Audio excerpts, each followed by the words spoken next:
It's kind of strange when you think about it. We live in this age with, literally 100 times more tools, more information, more of everything than anyone who came before us. And yet, when it comes to handling our most basic desires, it feels like we're struggling more than ever. So what gives? Why is that? Okay, to really get this, let's just look at a crazy comparison. On one side, you've got us, right? Modern people surrounded by temptation 24/7. And on the other side, you have these ancient monks. We're talking people who lived in total celibacy for like 40 plus years. They just seem free from the stuff that completely runs our lives. And there's this one guy in particular, a monk named Milarepa, whose story is just incredible. He went from being totally consumed by some pretty dark desires to becoming a master of them. And believe me, his story, that's where we're going to find the key. And look, Milarepa wasn't just some monk who had it easy from the start. His story kicks off with this massive tragedy. His dad dies and his uncle swoops in and just steals the entire family fortune, leaves them with absolutely nothing. So this injustice just boils inside him. It becomes this all-consuming need for revenge, and at just 22 years old, he goes through with it. He murders 37 people. But here's the crazy part. After he got exactly what he thought he wanted, he felt nothing. Zero satisfaction. The one thing he destroyed his life for gave him only emptiness. And that powerful, super painful lesson, that's what drove him to retreat to a cave all alone in the Himalayas. So there he is in total isolation, and something really unexpected starts to happen. Without even trying to fight his desires, without trying to push them down, the very things that had once totally controlled him, they just started to lose their grip, one by one. Well, word eventually got out, and pretty soon people started making the journey up the mountain, not to bring him food or anything, but just to ask him, how did you do it? And this is where we get to the absolute heart of the whole method. A student comes to him, totally desperate. He says he's completely consumed by lust, and he's tried everything you can think of. Fasting, prayer, reading all the books. And Milarepa, he doesn't give him some complicated 10-step program, nope. He just asks him this one incredibly simple question. And the student's answer, man, it's something I think so many of us can relate to. He's just brutally honest. He says, I feel empty. Actually, worse than before. And that right there, that one little admission, that is the key that unlocks this entire thing. See, that simple exchange reveals Milarepa's whole diagnosis of the problem. He basically tells the student, well, then your brain has been lying to you. He called it the brain's great lie. Think about it. It's this repeated promise of satisfaction that every single time only ever delivers emptiness. And yet, we keep falling for it. We keep believing the promise. Okay, so how do you actually use this insight?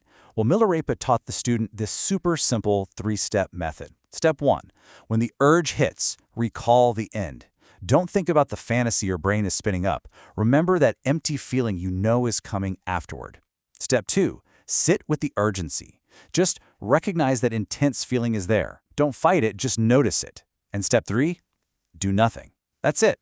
Just observe it, like you're watching a cloud pass by. Of course, the student pushes back, right? He brings up the number one objection, the thing we all feel. He's like, but the urge, it feels so strong, it's so urgent. It feels like this physical, biological need that's just screaming to be taken care of, like right now. And this is where Milarepa pulls back the curtain on the deepest part of the whole illusion. He explains that the feeling of urgency itself, that's part of the lie. It's a trick. It's a learned response. Your brain has figured out that if it cranks up that feeling of I need this now, you'll cave every time. So the urgency isn't a sign of a real need, it's just a tactic. And get this, here's maybe the most surprising part of all, the time frame. Milarepa didn't tell him to resist for hours or days or anything like that. He said just sit with it for 5 minutes. Just 5. Don't act on it and just watch what happens to that so-called urgency.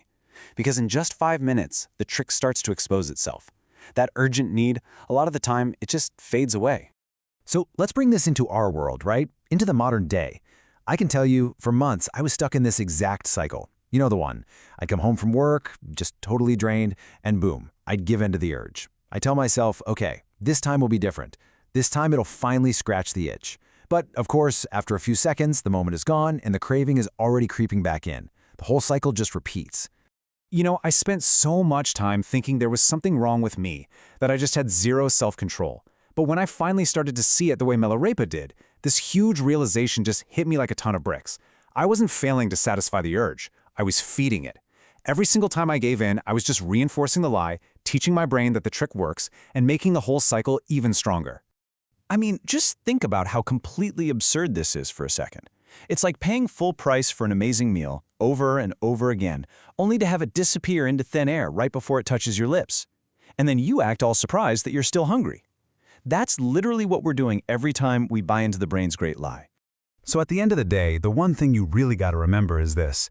The urge's power doesn't come from how strong it is. It's not a real need, like needing food or water. All of its power comes from one simple fact. We've heard the same lie from our brains so many times that we've just stopped questioning if it's even true. And the story goes that a month after their first meeting, that student came back to Milarepa. He said the urge was already showing up less often, and it wasn't because he had suddenly become stronger, but because he had finally seen through the promise. So, really, the only question left is for you. Now that you can see the trick for what it is, are you still going to buy what it's selling?